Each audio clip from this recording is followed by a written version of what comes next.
Ferdinand de Saussure nació en Ginebra el 26 de noviembre de 1857 en el seno de una familia ginebrina, descendientes de emigrados franceses. Hizo 2 semestres de química para adaptarse a la tradición científica de la familia. Al año siguiente se decide por la lingüística y se trasladó a la Universidad de Leipzig para estudiar gramática comparada. En esta universidad también estudió el sánscrito, iranio, antiguo irlandés, antiguo eslavo y lituano. Murió el 22 de febrero de 1913 en Morges por un cáncer en la garganta. Fue precursor del estructuralismo moderno, padre de teorías lingüísticas del siglo XX. Hizo muchos aportes a la lingüística, las cuales fueron: en su primer aporte está su libro Memorias sobre el sistema primitivo de vocales en lenguas indoeuropeas, en donde abarca uno de los problemas más difíciles de la gramática comparada, donde estudia las formas múltiples de la A e indoeuropea, llegando a considerar el sistema de vocales en conjunto, teniendo una serie de problemas fonéticos y fonológicos. Esto fue un adelanto en su carrera y fue acogido en la escuela secundaria donde encuentra discípulos. Luego Brie lo asigna como secretario adjunto de la Sociedad de Lingüística. Otro de sus grandes aportes a la lingüística fue la dualidad opositiva, donde nos plantea la dualidad entre diferentes términos como dualidad articulatoria acústica, dualidad del sonido y del sentido, dualidad del individuo y de la sociedad, dualidad de la lengua y de la palabra, dualidad de lo material y de lo insustancial, dualidad de lo memorial, paradigmático y de lo sintagmático, dualidad de identidad y oposición, dualidad de lo sincrónico y de lo diacrónico. Su tercer aporte fue la teoría estructuralista del lenguaje. La tendencia estructuralista que se afirma desde 1928 tiene sus orígenes en Saussure.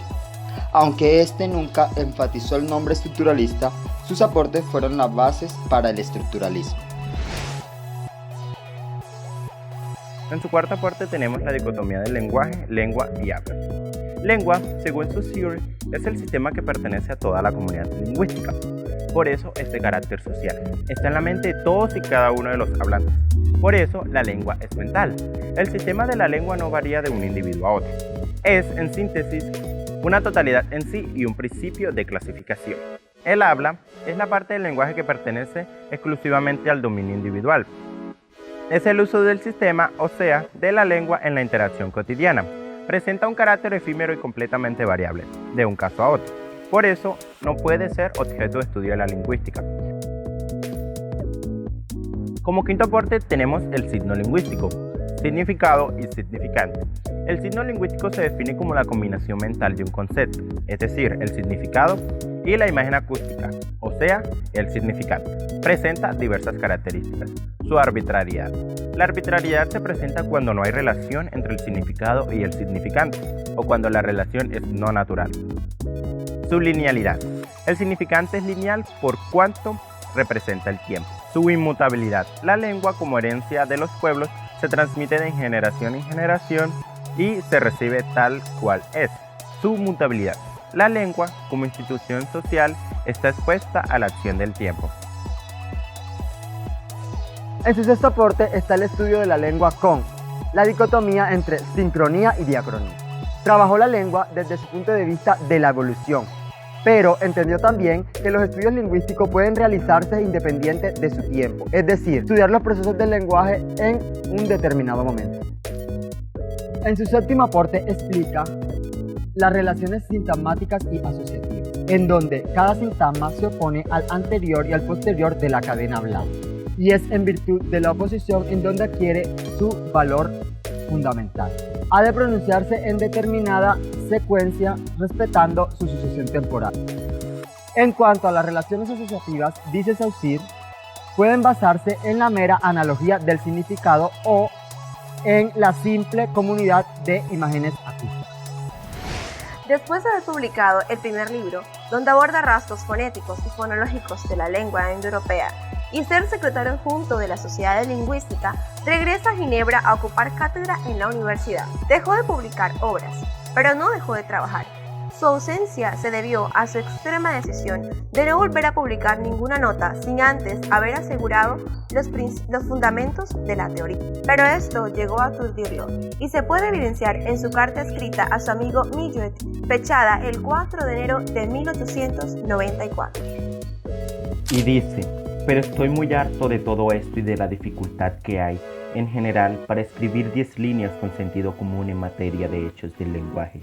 Veo cada vez más la inmensidad del trabajo que sería preciso para mostrar al lingüista lo que hace, reduciendo cada operación a su categoría prevista y al mismo tiempo la no poca vanidad de todo lo que a fin de cuentas puede hacerse en lingüística. Es el último análisis tan solo el lado pintoresco de una lengua, lo que hace que difiera de todas las demás como pertenecientes a determinado pueblo con determinados orígenes. Es este lado casi etnográfico el que conserva interés para mí, y precisamente ya no tengo el gusto de poderme entregar a este estudio sin segunda intención, y disfrutar del hecho particular atenido a un medio particular. Sin cesar la inepcia absoluta de la terminología ordinaria, la necesidad de reformarla y demostrar para ello qué clase de objeto es la lengua en general, me estropea el placer histórico, aunque no tenga anhelo mayor que no debe ocuparme de la lengua en general. A mi pesar, esto acabará en un libro donde, sin ningún entusiasmo ni pasión, explicaré por qué no hay un solo término empleado en lingüística al que conceda yo un sentido cualquiera, y confieso que no será hasta entonces cuando pueda reanudar mi trabajo en el punto en el que lo dejé. He aquí una disposición tal vez estúpida que explicaría por qué, por ejemplo, he dado largas más de un año a la publicación de un artículo que materialmente ofrecía ninguna dificultad y sin conseguir por lo demás evitar las expresiones lógicamente odiosas, ya que para eso sería precisa una reforma decididamente radical. A partir de este momento, en efecto, Saussure se da cuenta que estudiar la lengua conduce inevitablemente a estudiar el lenguaje. La primera tarea que tenía en mente era mostrar al lingüista lo que hace. Quería hacer comprender el error en el que había caído a la lingüística. De hecho, iba a publicar una obra acerca de ello, lo cual nunca lo hizo. 3 años después de su muerte, Saussure aparecería en el Cours de Linguistique Générale escrito por Valli y Sechuet. Ellos tomaron apuntes de sus estudiantes, ya que Saussure solía borrar las notas que tomaba de sus exposiciones del curso que él dictó en 1916. En 1996 se descubrió en el invernadero de la mansión ginebrina de la familia de Saussure fragmentos y esbozos sobre lingüística general. Estos están guardados en la Biblioteca Universitaria de Ginebra. Todos los aspectos del lenguaje que tenemos por dados son operaciones lógicas que realizamos inconscientemente. El lingüista, para Saussure, aún entre comillas, es definir lo que hace la lengua un sistema especial en el conjunto de los hechos semiológicos. Para nosotros, el problema lingüístico es ante todo semiológico. Psicológicamente, prescindiendo de su expresión por las palabras, nuestro pensamiento no es más que una masa amorfa e indistinta. Filósofos y lingüistas han estado de acuerdo en reconocer que sin el auxilio de los signos seríamos incapaces de reconocer dos ideas de manera clara y constante. Saussure consideraba el propósito de su enseñanza como una filosofía de la lingüística. Habla de la lingüística comparada como un método que recurre el lingüista por necesidad, puesto si la historia de las lenguas como de los pueblos no tuviera enormes lagunas, no habría pretexto para la comparación. También dice que cambiar el nombre de gramática comparada a historia tiene una ventaja, y es que la comparación excluye el desarrollo de lenguas más recientes por la continuidad de la tradición histórica. Antes de Saussure, Cortemois establece que los signos lingüísticos son establecidos por convenciones, mencionando que no son naturales, sino arbitrarios, pero fue Saussure quien le da precisión al concepto en su curso de lingüística general. Saussure plantea la semiología como ciencia que estudia los signos y su influencia en la sociedad. Ahora les vamos a presentar unos videos sobre la dualidad que existe en la pronunciación del nombre de Saussure. Ferdinand de Saussure. Ferdinand de Saussure. Ferdinand de Saussure. Ferdinand de Saussure. Ferdinand de Saussure. Ferdinand de Saussure. ¿Quieres saber más acerca de su pronunciación? Ingresa a